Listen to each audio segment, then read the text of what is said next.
Jeff, how are you? Yeah, that's good. How you going? Nice to catch up with you again. When we last spoke, activity within the AC/DC camp was quiet, but at the time we were doing this interview, the beast has arisen, if you will, new material. Brian, Phil and Cliff back on board. It's given 2020 a shot in the arm, hasn't it? Yeah, it's a weird story, isn't it? Because I was convinced, like so many other people, that, Rock or Bust was the end of the line. Brian Johnson's hearing was shot. Cliff Williams had retired. Phil Rudd was in, home detention. It just looked like it seemed to be a logical and unavoidable place to stop. But I don't know. Angus must be a very persuasive man. I don't know. Maybe he's got, photos of the others in the band that he's dared to, show on social media if they don't come back and record with him or something. Or they just had one album left on their contract. I don't know what it was. And maybe, as he's been saying in promo, it's really they wanted to do something, there was all these riffs remaining that Malcolm had come up with that he wanted to get out there into the ether. So, I don't know. It's pretty bold, pretty gutsy. It sounds pretty good, the one song that's been released so far.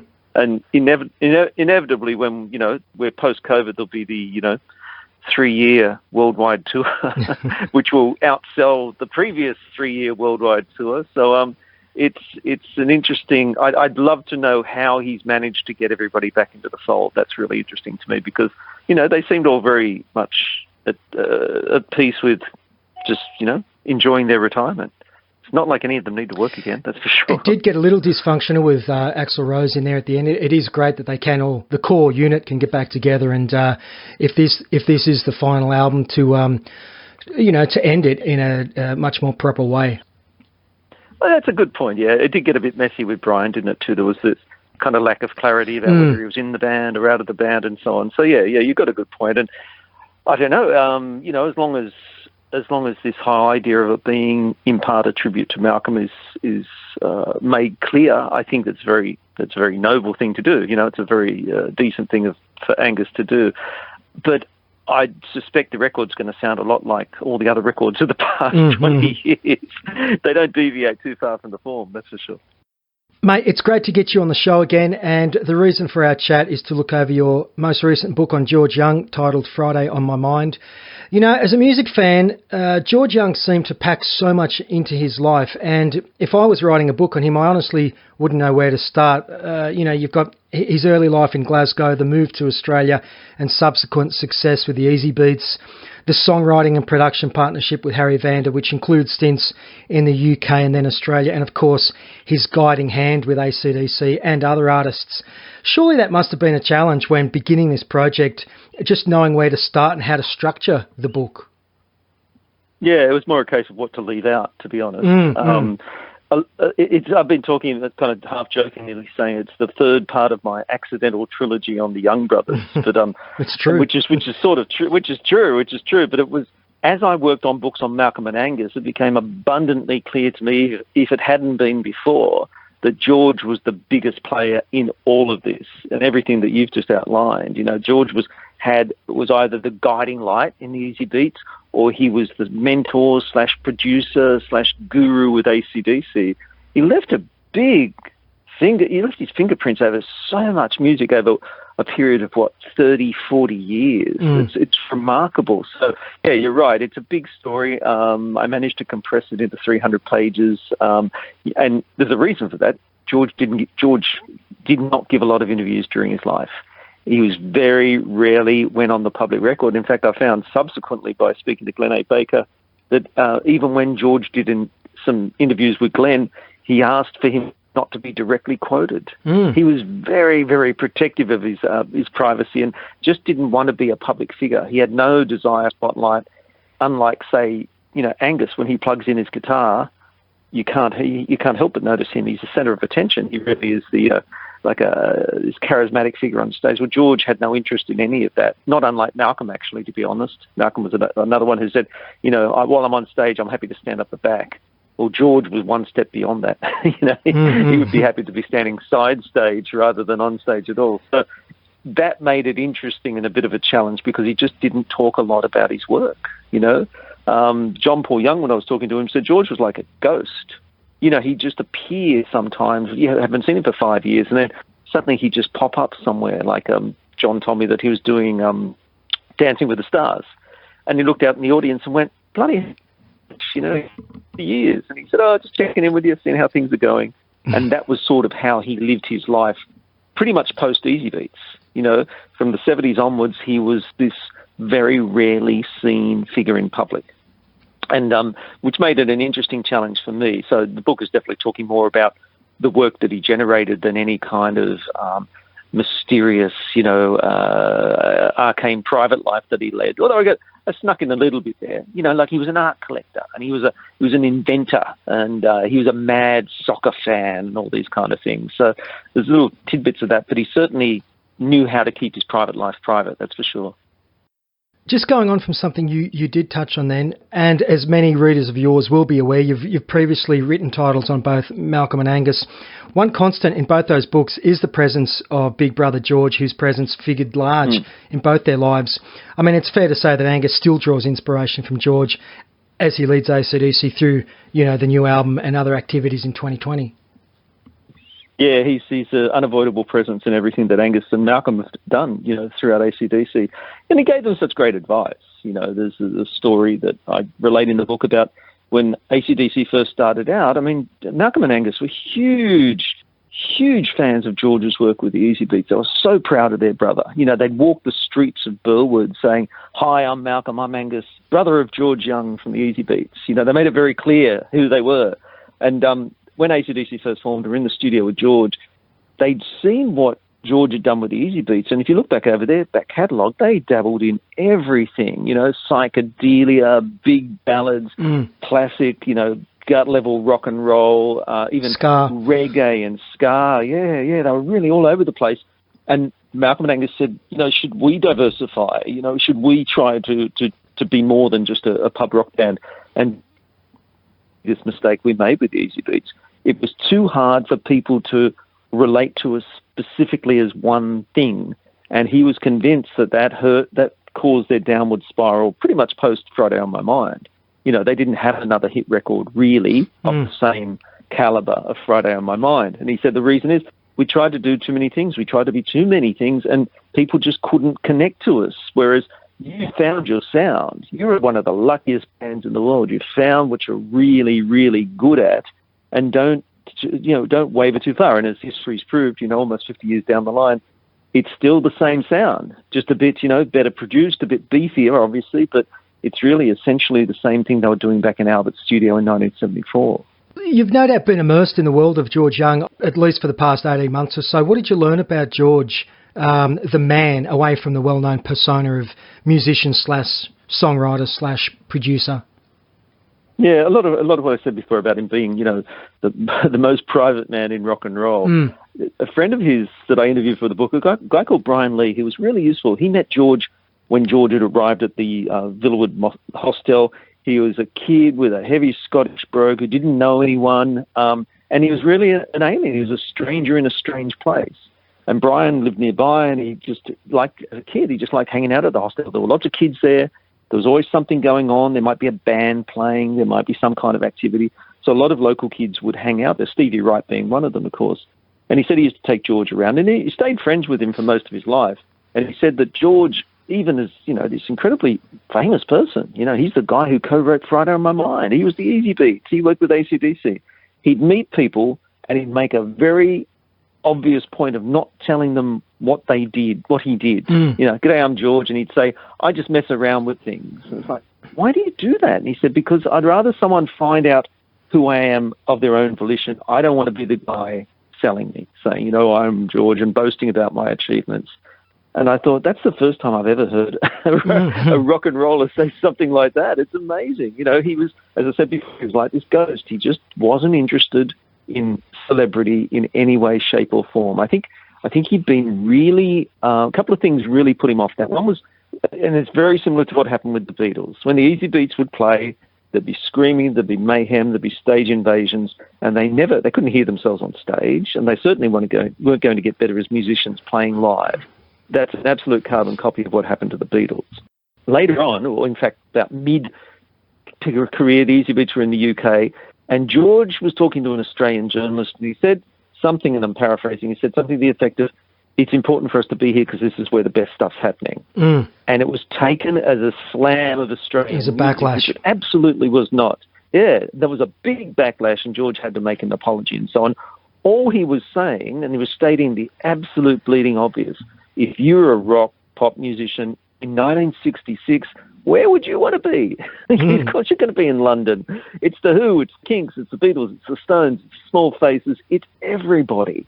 You know, if you're ambitious and driven and you want to see if you're a real world-class band, you've got to be there. And that's what he was trying to say, that it was taken the wrong way. And that really shied him away from publicity in the spotlight for pretty much the rest of his life. He really, really felt sold out. He was really, really upset by that. And he thought, no, this is what promotion and hype and so on lead to. I don't want any part of that. So that contributed that played a big part in him being this essentially, you know, very, very private figure. I mean, the story of Dallas Crane, that band signed to Albert in the early 2000s, and he was a mentor for them, you know, and not so much he wouldn't make his presence felt, but they'd be playing a pub gig in Melbourne somewhere, and there's George leaning against the bar, you know, just a punter. Most of the people in the room probably not knowing who the hell, most of the people are probably not knowing who the hell he is, you know. So I think that really defined the guy's character, you know. His later life, he lived in Portugal. The running gag was, I lived there because they have lax public smoking laws. But, you know, he died in Singapore, and even the closest people like John Paul Young had no idea why he was there, you know. It was just the news filtered in that he was dead and that he was in Singapore when he died. So he was an intensely private guy. I found that really interesting. Like I said earlier, he was a tinkerer. He got a patent for this invention. It was some kind of training apparatus that he was trying to sell to soccer teams. You know, a mere miles away from Down Among the Dead Man. You know, he was just doing really, really interesting and different things later in life. And, you know, like I said earlier, he collected arts. And I think he was just enjoyed being able, A, to be wealthy enough to be able to, you know, indulge whatever he's really interested in, and B, just be able to dip in and out of that musical world that had got him there. You know, he had no need to be the center of attention. He had no need to be treated like some kind of deity. You know, he just wasn't interested in that. And you know, like I said, that's such a novel approach for someone who had all rights to jump up and down and say, I'm George Young, look at me, and he never wanted to do it. So as a writer, that was really interesting to me. I think he was pretty well portrayed in the ABC miniseries, Friday on My Mind. You know, as a bit dour, fairly serious kind of guy, and just a bit, like I say, just a bit reluctant to get involved with the whole business of show, if you know what I mean. He just wanted to write great songs, and you know, he certainly achieved that. Let's talk a little bit about meeting Harry Vanda, who he connects with, you know, in the early 60s in the migrant hostel in Villawood. It's been called a pivotal moment in Australian music history, but can you imagine, though, if Harry Vanda's family had have relocated to another city, or if it had have been another 12 months later, they may never have met, and obviously there'd be no Easybeats and possibly no AC/DC, or at least as we know it. The stars really were aligned, weren't they?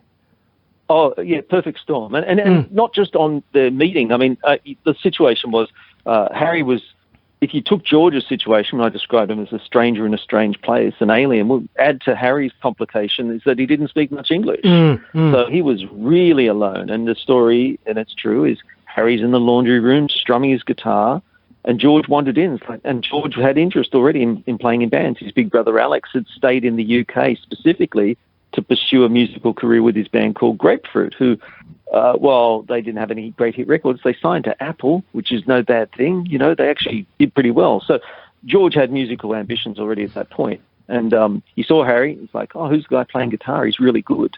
And that's how that bond started. They bonded not just over music, but over the shared kind of alienation that they felt. You know, they were transplanted on the other side of the world. You know, they're both teenagers, so they'd grown up in other places. You know, it wasn't like they were 2 or 3 years old and started out in a new country. This was a totally different thing. They'd really been transplanted.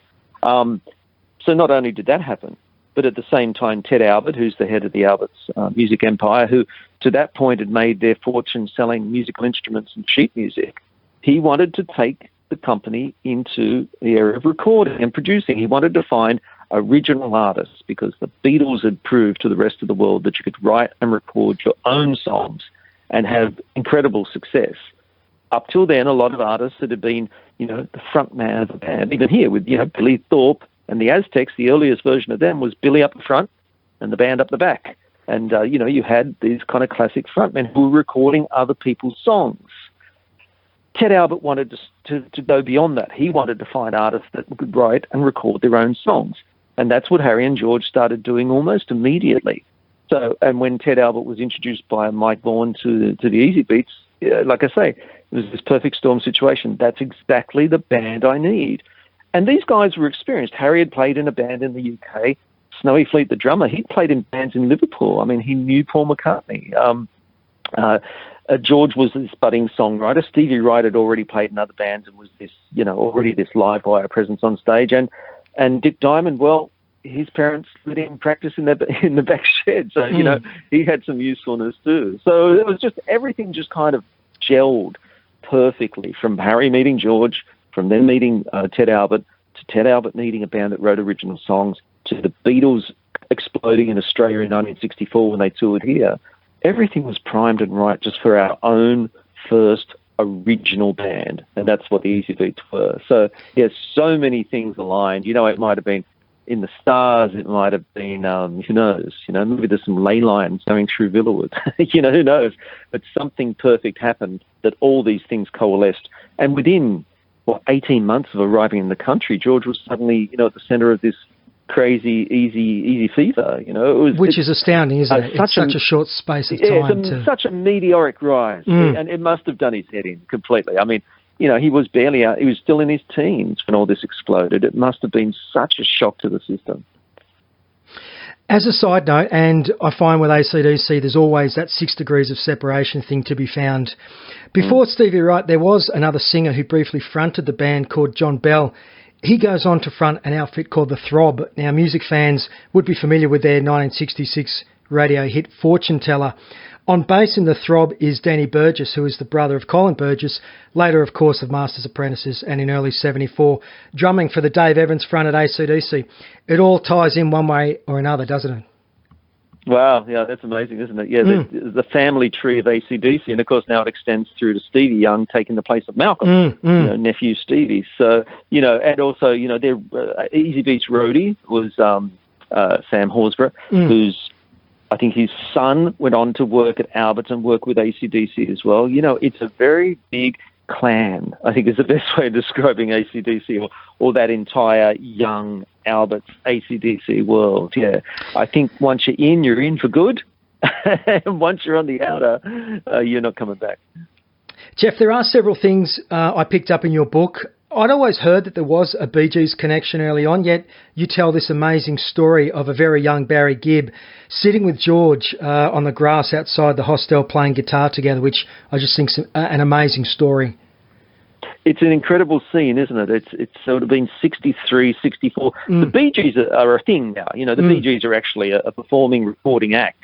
And again, not recording originals so much, or was recording covers, and I think they had the odd B-side at that point. But the three Gibb brothers roll up to Villawood, like I said, because it was a bit of a scene. People like to go there and hang out. They were in Lakemba at that point, which, 20 minutes across town. So they come in, and it's actually quite funny because Robin and Morris were too distracted by all the other things there to do and decided not to perform. So Barry and George just decided to sit outside and on the bank and play their guitars and sing. And I'm thinking, imagine if someone tapped them on the shoulder, someone from the future, and said, yeah, George, this is what's going to happen to you. And Barry, you're going to go through 2 or 3 different musical evolutions. You're not only going to become a pop star, but you're also going to become the leading light of disco. There's no way in the world either of them would have believed what was in their future. So it's this remarkable scene. I often wonder if they tried to write a song together. What would that have been like?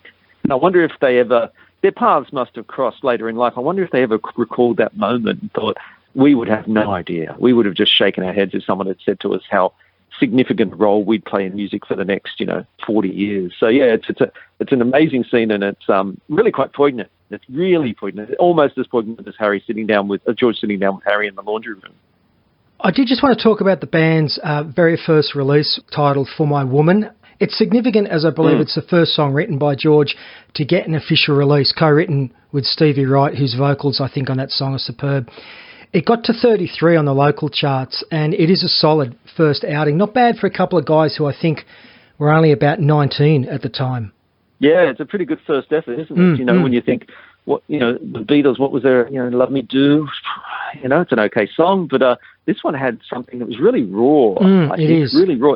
And it's interesting, that Stevie, and a lot of people overlook this, and it's something that comes up in the book, is that Stevie was George's original co-writer. Stevie would write the lyrics. You're reading my mind, because the next release, She's So Fine, would climb to number 3.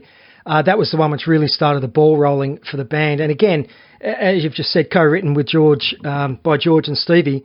And I think some people, you're right, they do tend to forget that many of the band's most successful songs were co-written by Stevie Wright. Wedding Ring, Women, Sorry, I'll Make You Happy, to name but a few. I mean, Stevie's songwriting partnership with George early on was so crucial to the band's success. Yeah, and it really boiled down to what happened once they got to London. And I think it was a level of ambition too. But once they got to London, as Stevie's biographer told me, he said that Stevie was more interested in getting stoned and chasing supermodels than he was writing, whereas George and Harry really wanted to knuckle down and write great songs. Stevie lost interest in it. And, if you compare his lyrics to the lyrics that came after, it is a little different. It's a little bit more basic. It's a bit more, rock and roll 101. But they were still very effective. And a lot of those songs, those early songs, when you look at subsequent Easybeats tributes and so on, they're songs that are always tapped and always redone. Right. And I had a funny message actually from Stevie's, the executor of his estate, who said, I'd be interested to see if we get a trickle of royalties in the wake of your book coming out. And I thought that was really interesting too, that a lot of people are going to go back and say, oh yeah, they were Stevie Wright co-writes. Because we talk about Vandy Young in the same way we talk about Lennon McCartney. They sort of joined at the hip. It's almost like one name. But Wright Young was, in its own way, as effective a songwriting team for a short period of time as Van Young would become for the next 20-odd years. So, yeah, it's really worth noting. And obviously Stevie's life took a left turn after the demise of the Easybeats. But for that few years, and probably up to the point of Evie, which to me is the greatest Australian, not just greatest Australian rock song, but the greatest Australian rock and roll performance. If you look at that video of him playing at the Opera House steps in 1978, it's phenomenal. I mean, it's never bettered. And, those are things that people should remember Stevie Wright for, rather than this kind of tabloidy kind of soap opera of his later years, because he was an absolute dynamo. I mean, this side of, Michael Hutchence, I guess, and a few others, Chrissy Amphlett perhaps, and Angus Young, when you talk about performers, Stevie Wright was one of the best. Any plans for a book on Stevie Wright, Jeff? No, I think, is it Glenn Goldsmith wrote a book? I think he's planning to revise his, and I certainly wouldn't get in the way of that, because I think it's a very worthy study, and it's also a subject that's worth revisiting. Obviously, Stevie's died since that book was published. I tell you, it'd be a hell of a mini-series or TV movie or something, the Stevie Wright story. Wow. As long as I say, I remember writing an obit. Yeah, I remember writing an obit when Stevie died. I think I did it maybe for The Australian, and I said, remember, and it was the same as Bon Scott too. I think remember, you try to visualize this guy and remember him as this amazing performer. Don't worry, don't obsess so much over the sordid aspects of their life. I'm not interested in how these guys died. I'm interested in how they lived. And the same could be said for George and various other people, and Malcolm, of course. But Bon and Stevie in particular, people really zero in on the more sordid aspects of their lives, when the reality was, if it wasn't for their achievements and their ability as rock and roll frontmen, we wouldn't be talking about them in the first place. Well, I also pieced together a tribute after he passed, and I've got great memories of many local club gigs in Sydney throughout the 80s with seeing Stevie Wright. And for listeners who may be tuning in, the book which Jeff just mentioned on Stevie Wright is called Hard Road from Memory by Glenn Goldsmith, which is well worth checking out. Read. Mate, another part of your book is the quote, which I really enjoyed, from Billy Thorpe, who the Easybeats opened for at Surf City early on in their career. Thorpe was upstairs when he heard this commotion, screaming and wailing going on. Years later, he explained what he'd witnessed when he wandered downstairs by stating, I heard what was then and remains to this day one of the greatest, tightest, bawdiest, kick-ass rock and roll sounds ever created. Within a year, they had the country by the balls. I love that. It's a great take there from Thorpe. Yeah. It's interesting, isn't it? Because the only downside of the Easybeats story really is that we never got to see them in their prime because the touring circuit and so on, it came of age in the 70s and 80s. And the Easybeats were working in the 60s at a time when, PAs were pretty primitive. Venues weren't really properly developed to cater for big crowds and big shows. That, of course, came to the forefront when AC/DC and all those bands of the 70s started to play the beer barns and the bigger venues. We never got to experience that with the Easybeats, and they probably didn't through their career, all things considered. And, when they came back in the 80s, well, that was something else. That was nostalgia. It wasn't the Easybeats in their prime. It was them just basically revisiting the hits and churning it up for an eager audience for what was supposed to be a very handsome payday. It's one of the disappointments of that. A lot of bands from that era, actually, is you hear these great stories about how kick-ass they were, but we never, as punters, got to see them quite in their prime because of the simple fact that, equipment wasn't great. PAs weren't fantastic. Venues weren't really equipped to handle this. And as I said before, it was typically 20 minutes in to be a stage invasion anyway, and the show would be over. But to have that effect on Billy Thorpe, and I think from memory, Thorpe had thought it was his crowd getting ready for him to come on stage, and it turned out to be the Easybeats themselves. It must have been a bit of a slap in the face for a guy who was really the king of pop and king of rock at that time. And I guess events like that probably played a big part in his transformation too. From Thorpe was a pop star, wasn't he? He was singing Over the Rainbow, and then a few years later he came back as this, how would you describe him? A kind of acid-inspired blues power rock and roll guru, and it was such a fantastic transformation. And I guess a lot of that came about by seeing things like the Easybeats in their prime, and obviously switching from booze to LSD probably helped too. Well, of course, Lobby Lloyd had a huge influence on Thorpe as well. But I do want to run something past you, Jeff, on an article I found online, which I found quite interesting, which I wish to quote from. And it's something that many who didn't live through this time period, which we're talking about, cannot appreciate.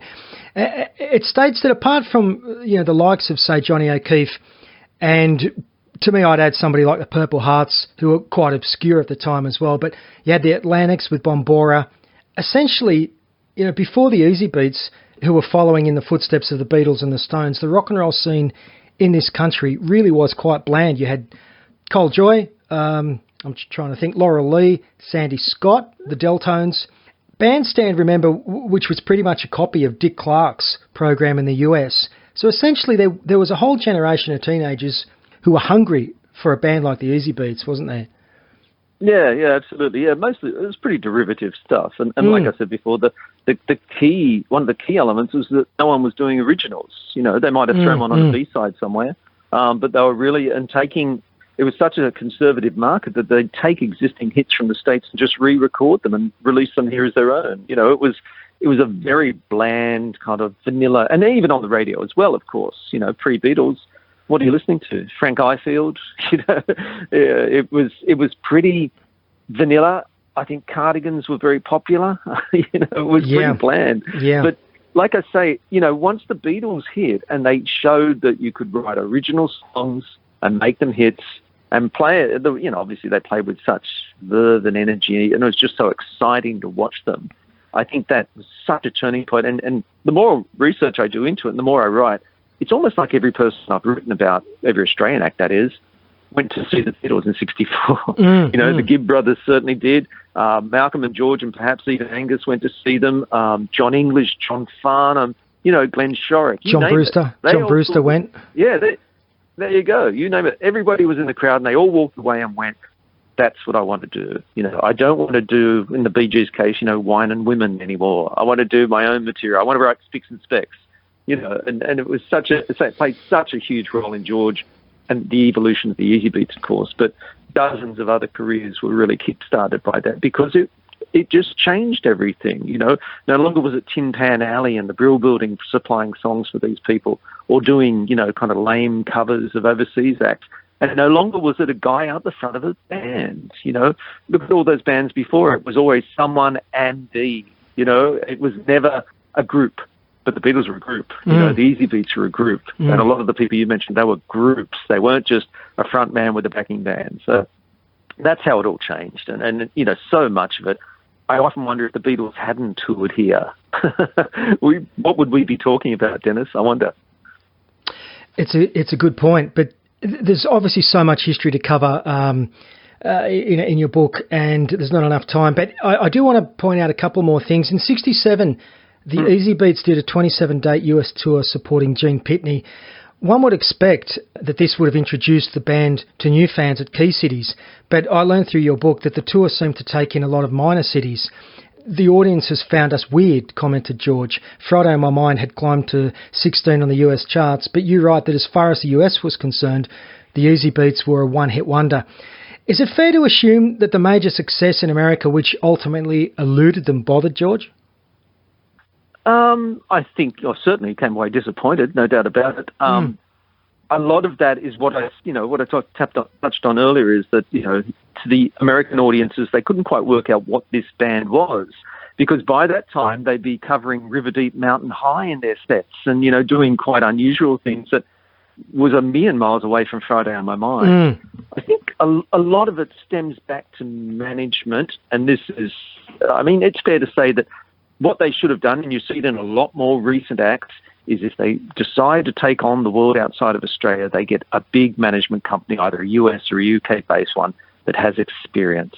You know, if you look at the story of the Bee Gees, for instance, Robert Stigwood, he'd been established in the UK for quite some time before he brought the Bee Gees over and really exploited and hyped them to the heavens, because he knew how to do it. He had connections on both sides of the pond, and he really exploited it and turned them into superstars. Well, the Easybeats went over with Mike Jeffrey, who was their guy here, Mike Vaughan, who didn't have the experience internationally. And, you know, I think what should have happened is they should have sought out a big, Brian Epstein was interested in them for a while. They should have really gone down that path, because it eventuated in, as you said, playing a 27-day tour in America to, you know, Poughkeepsie and these backwaters that when you should have been playing Chicago, New York, you know, LA, San Francisco, the big music cities. And they weren't doing that. They were just on this big, it was like more like a review type bill with 6 or 7 other acts. You know, that's not what they should have done. And if you look at AC/DC later on, they found a way through heavyweight management later on. Initially it was Michael Browning, who did a really great job, but he had good contacts. And I don't think you could say Mike Vaughan had that internationally. So you really need to be able to connect yourself with someone who understands how it works. And that certainly was one of the downfalls of the Easybeats. Disappointment-wise, yeah, sure. I mean, George, you know, he glimpsed huge success with Friday on My Mind and probably thought this is going to be fantastic. But at the same time, like I said, I think it was a turning point for him anyway, because I gather I'd read interviews with him from that period where he said, we've probably got a couple more years left in us, you know. And it's just something you'd never hear a band say nowadays.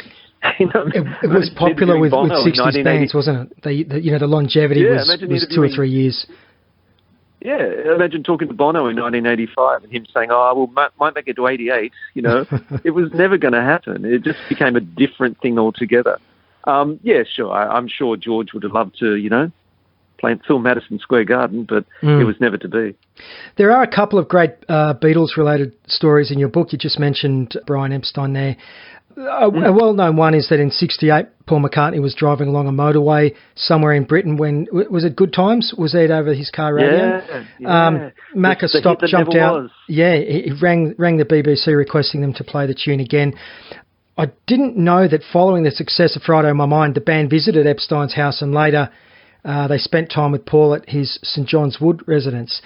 Do you think befriending songwriters like McCartney, who obviously at the time sat at the top of the music mountain, that must have reinforced the confidence, you know, within George to count guys like McCartney as an equal? Yeah, and remember, certainly the Beatles' influence steered the George and Harry into the musical directions that they took. It was just the Beatles were able to pull it off better, whether it was, bigger recording budgets or less pressure. I mean, the fact that they stopped touring probably gave them a lot more time to really explore stuff in the studio. But George and Harry sort of went down that path. The music goes around my head and Falling Off the Edge of the World. These are really out there songs. Great songs. I would think, and inspired by what Lennon and McCartney were doing, but they just probably didn't have obviously didn't have the commercial recognition because it was really only on the strength of one song, and perhaps just didn't quite have the songwriting ability yet that Lennon and McCartney had in the mid-'60s. But it certainly would have been, like I say, going from the Migrant Hostel to the top of the Australian charts within 18 months was a heady trip. Imagine, a year later, hanging out with Paul McCartney. And it's astounding, isn't it? It is astounding. Yeah, it really is.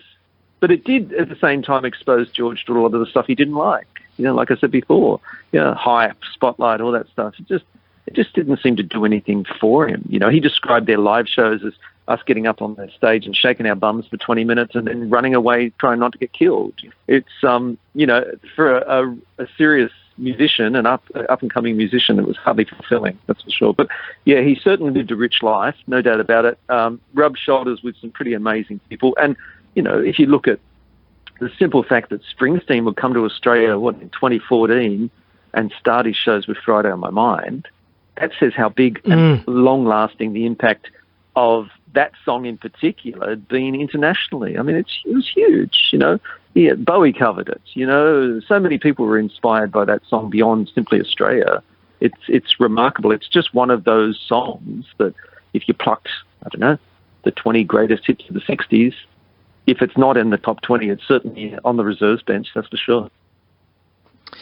Jeff, 1970 to 74, the time period where George and Harry returned to England, where they would do a lot of production and recording work.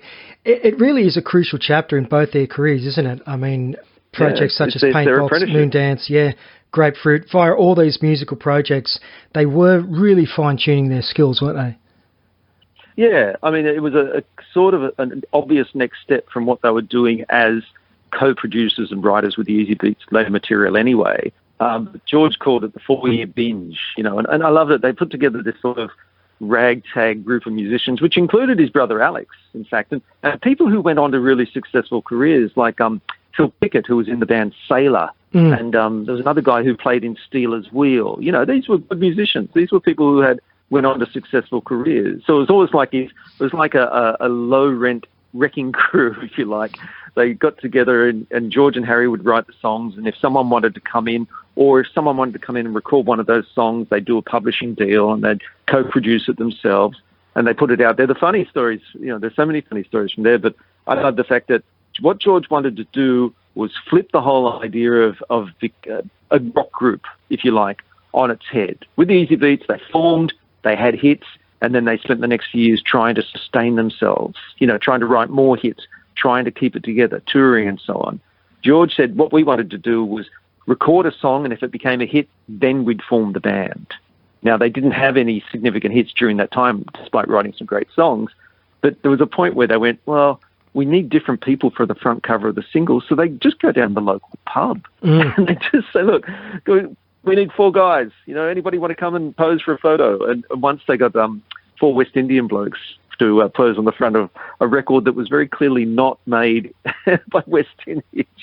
They do some wacky things. And I just thought it was such an all bankrolled by Ted Albert, of course, back in Sydney, who had grander plans for them. He wanted them to come back and head, what became Albert's House of Hits. But it was a really useful and prolific period. While it wasn't incredibly successful, they really learned the art of the studio. They learned a lot about recording and producing and songwriting. They became, I don't want to call it a sausage factory, but they certainly knew how to knock out songs, good songs, and turn them around quickly in the studio. And that was everything that they brought to fruition in the later years with Albert. So, yeah, it was a really beneficial time for them, but it was hand to mouth. I mean, they were really struggling. They both had young families. They were doing it really tough, and before they came back to Australia in late 73, it was while it was a great learning experience for them, I reckon they were hoping for better things financially, and Ted Albert eventually came up with the offer that they couldn't refuse. And, good things were obviously around the corner. They do return to Australia, and they commence many projects, including the wonderful Marcus Hook Roll Band. And, of course, they do set about resurrecting Stevie Wright's career and write the amazing song Evie, which we touched on before. That would go close to being a musical masterpiece. Some critics I've read consider it one of the most perfect rock and roll songs ever written. Did your research on George unearth any of his opinions on Evie, or did he remain quite humble about the accolades which the song would garner? Great story, actually. And again, it came, unfortunately, the writer's life is that sometimes the best stories come to you once you've finished the book. Sure. But, Glenn A. Baker was talking to me, who was really full of praise for the book, which was, knowing how close a relationship he had with that world was really very flattering. And he said that when they did the Long Way to the Top tour, if you remember, they'd get Stevie out at the end of every show and he'd do Evie. And Glenn was heavily involved with the tour, and he said he contacted George and sent him an email saying, I just thought you should know that Stevie's performance of Evie galvanizes this event. It's the big moment. And he said, George just wrote back and said, thanks. And he said, I think he was pleased, but I can't be too sure. But, there's a great backstory to that. They wanted to help Stevie. They probably felt a great deal of guilt. They'd split the Easybeats up. Stevie had stopped writing, and, obviously from 72, 73 onwards, his life had taken a downward turn, and they really wanted, to remind people what a great singer and performer he was, and B, give him a hit song. But it's such a ridiculous concept, though. What we're going to give him is an 11-minute, 3-part rock and roll odyssey, that's equal part melodrama and just, this energetic rocker. It's got everything, and it preceding Bohemian Rhapsody by a few years, thank you very much. Such a challenging song, too, that when it was re-recorded in 2005, it took 3 vocalists to do it, if you remember. Wow. So, it was the perfect thing, and it did provide that great hit. There's so many funny stories, though, talking with people, particularly doing press for this book and talking to a lot of DJs who've been around for a while. They say, yeah, we loved Evie because it gave us the chance to nip outside for a smoke because the song was so I've heard that. And obviously most folks are unaware that the inspiration behind the song title was, I believe, George's daughter, who was named Yvette. Yeah. I mean, not to the extent that she wasn't the one going through the psychodrama that's at the heart of the song. But it's a bit of a mystery too. We know who inspired the title, but who was the Evie of this song, and what really happened. It's a bit cryptic, but it's heavy and very, very serious. And Stevie Wright just pulls it off. I mean, the vocal on that is just one of the best. And then you've got Harry, George playing, Malcolm Young as well. I think Angus plays the lead. It's this all-star band backing him up. It's just such a phenomenal piece of music and timeless too. You listen to a lot of stuff from different periods and they age a little awkwardly. Evie doesn't. It still stands up. And as I said, the simple fact that was it 2005 the Wrights re-recorded it. That's a long way down the line, and the song still sounded fresh and exciting and fantastic. I was going to close this one out with some flash in the pan, but I think you've just changed my mind. I just love hearing Evie's. But another fan's a whole other story. There's a book in that. Another interesting little fact I dug out of your book, Jeff, was the part where you were focusing on JPY, or John Young, as he was known back then. The Vanda and Young tune Pasadena, made famous by JPY, was offered to Ted Murray, and then it was offered to Malcolm in his pre-AC/DC outfit, Velvet Underground. The band passed on it, with Malcolm thinking it was far too pop, despite it being written by his brother. I love that one. It's a good story. Well, it's a pop song, no doubt about it. But I tell you, I was lucky enough just only a few weeks ago. I was up in Warners Bay, up past Newcastle, and I did the book event there with John Paul Young. And, stood side stage while him and Warren Morgan played Pasadena. And I tell you, it's a great song. It's got everything a good pop song needs. It's there's a storyline to it. It's vivid. It's evocative. And he just sings it so well. It was their rejections was actually a stroke of good fortune because it got to the right person, and it's one of John's signature songs that he's still doing really well, 40 years down the line. So the song had staying power, that's for sure. Mate, Bon Scott's passing in February 1980, he and George's connection obviously went back quite a way. I think the Valentines had recorded some songs written by George. What kind of impact My old man's a groovy old man. It is. What kind of impact did Bon's death have on George, do you think?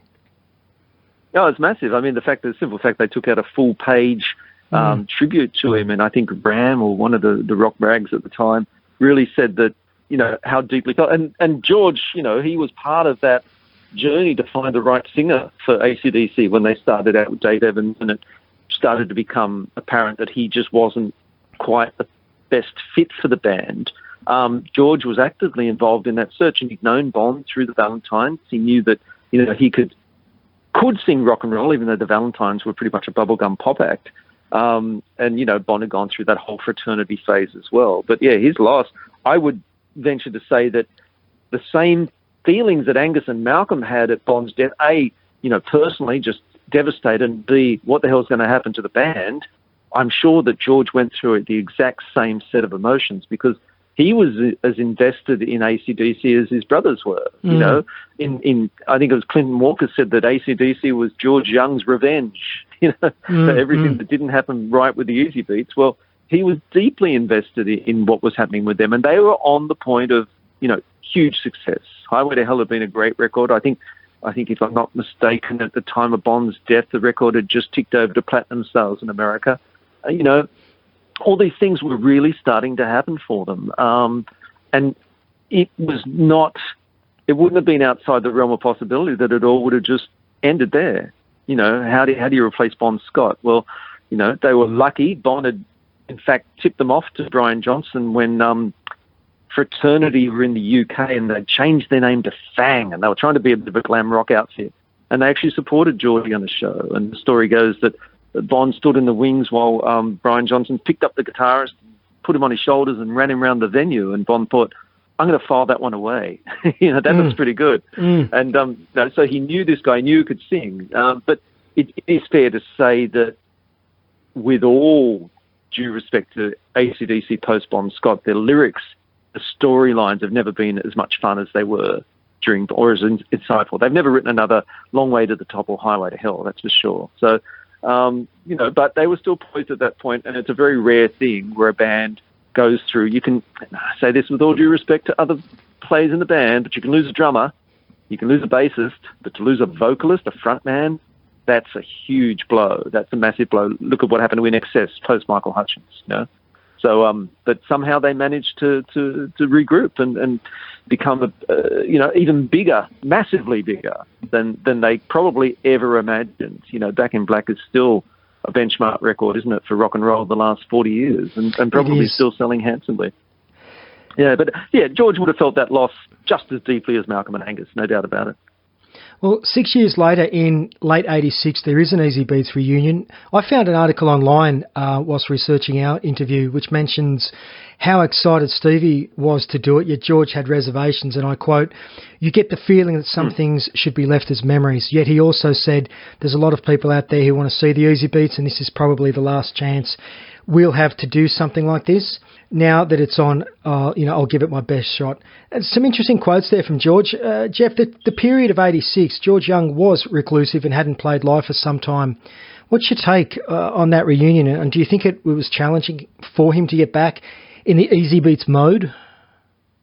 Yeah, absolutely. Well, I went to the Sydney show. I remember it quite clearly. And I remember walking, obviously I was 25 then, so I was too young to have seen them first time around.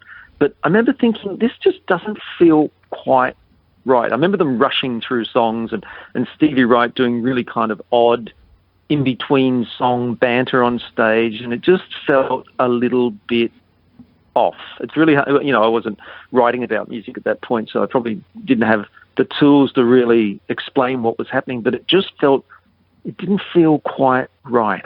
It was really hard to grasp. I mean, the crowd was excited and there was a lot of shrieking, and I think a lot of people were reliving their 1965 memories of being, young girls down the front of an Easybeats concert having the time of their life. But there's something odd about it. Now, but when you break it down, the bottom line was done for money. George and Harry, I think, really the biggest part of their decision was the realization that if it all went according to plan, Stevie and Nick Diamond, who'd fallen on difficult times himself, were going to walk away with a very, very nice payday. I think it was $250,000 or something like that. And I think that was what swayed them, as well as the fact that when they got together for a secret rehearsal, it wasn't bad. I'm sure it wasn't brilliant, but it wasn't bad. And George insisted on that before agreeing to anything. He said, we need to play together and see if we could still do it. And they could. I mean, they pulled it off, and it was a sort of successful tour. But unfortunately, Stevie's shortcomings started to come to light as the tour rolled on. It wasn't a big tour, if I remember correctly. It was maybe a dozen shows, maybe even less. But a few shows in, he started, his bad habits crept back in, and I think ultimately they didn't get the payday that they'd hoped for because they had to cancel shows, and what money did eventuate was given to Stevie and Dick. So, see, George and Harry were very wealthy men by this point. AC/DC records were selling in the millions, and they would have had points on all of those early records prior to Highway to Hell. Of course, as soon as Back in Black hit, all those early records were re-released and became platinum plus sellers themselves. They'd had huge success in Australia. They were comfortable. They were guys moving into middle age who were living a very comfortable existence, wealthy, great, lovely homes in Sydney, families. They didn't really need to do it again, and they certainly wouldn't have agreed to, some 50-show grind around the world. They wouldn't have done that. It was just, a short, sharp tour. So George definitely had mixed emotions about it, and the shows were, as I said, the show I attended was certainly, it was nostalgia, is basically what it was. And I think by that point too, George and Harry were, constantly creating new music. They didn't really feel the need to revisit their past.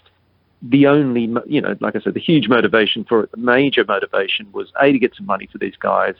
And probably, there's probably a bit of, let's get the band back together and see what it sounds like. Curiosity. Ultimately it proved to be, if not a train wreck, let's just say it went off the rails a bit towards the end. So it was a bit sort of an unfortunate demise. It could have been a lot worse, but the reviews were indifferent, and I think for George and Harry it was okay. That dream is over, and yet it hasn't stopped, of course, people making mini-series and tribute records and so on, which keep rolling 30 years later. So, and as I say, Springsteen's touring here, playing Friday on My Mind, there's always seems to be this ongoing interest in the music of the Easybeats 50 years after the event. So that says eons about what they achieved. It does. Look, before we close, I do wish to make mention of, again, you've got some great photographs in this book. One of them I think is superb. It's another Philip Morris shot where he has captured Harry and George and their kids sitting in, I'm guessing it's Victoria Park there in Broadway in Sydney. Just a wonderful image, I guess around 75-ish. Just love that one. Wearing their Angus caps. They're wearing their Angus hats. Yeah. Such advocates of the band. I saw so many photos of George, just standing there with an AC/DC T-shirt, making sure that people are aware of, his brother's band. He was like a human billboard for them at some point. And it wasn't just his vested financial interest. Like I said, certainly he was making, returning great rewards were coming his way, particularly after Back in Black. But it was more, like I say, this is my brother's band. I really want them to succeed. I'll do everything I can in my power to make sure that happens. To the point, ultimately of when it all came down and the American record label said, if we don't use different producers, we're going to drop the band. George and Harry accepted that decision. That says a lot about his commitment to his brother's band, the fact that he would step aside for them as well. He had every reason to dig in and say, no, I'm their producer and I'm going to stick with it. And but ultimately, that led to Highway to Hell, which led to Black in Black, which led to Supernova Sales, which led to, 40 years later, the band back out again. So, just a thought which popped in my head. Weird turns of events.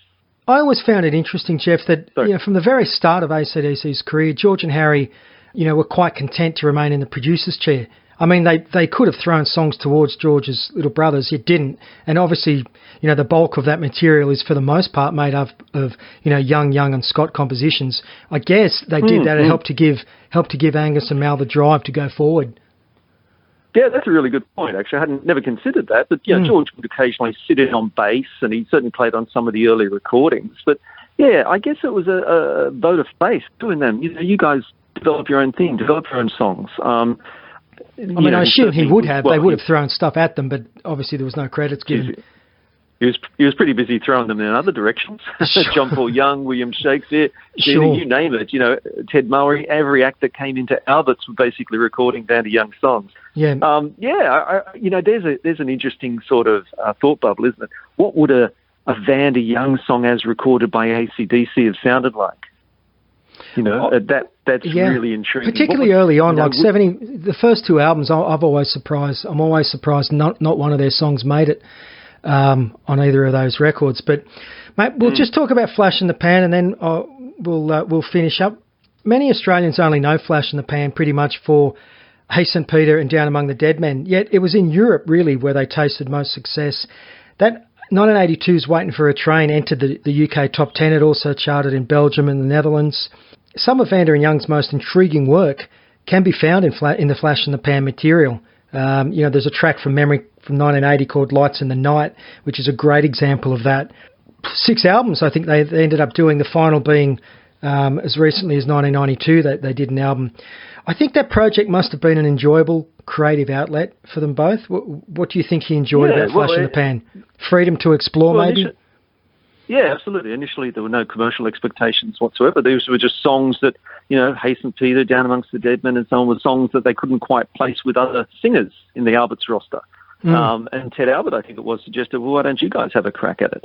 And there's a couple of interesting things to me. Firstly, George has a great speaking voice on record, and it's almost like prototype rap, some of the stuff that he was doing. It was spoken word, but sort of edgy, almost certainly not in the hip-hop style that, we now are familiar with. No, I know what you mean. There was something about it, yeah, and if you listen to, say, Blondie doing Rapture, it's in that style, and it's really interesting and a little bit ahead of its time, and it's also some of the lyrics are very, very personal, which George didn't always tap into. You wouldn't say he was an especially autobiographical songwriter. Certainly Friday on My Mind's that kind of working class anthem, and a few other songs reveal a little bit of himself, but he tended to do that when he wrote songs like Yesterday's Hero. He wrote that for someone else, even though it was a song about his own life. But these lyrics actually, Lights in the Night are a good example, just something slightly off-kilter about his view of the world, and the style of music they were producing was certainly a little bit ahead of its time. To me, it made great sense that they found an audience in parts of Europe that were probably more attuned to something a little bit more avant-garde, perhaps. The story goes that they were trying to work, or I'm not sure if they began work, but there were certainly discussions of a new Flash in the Pan record around the time of George's death.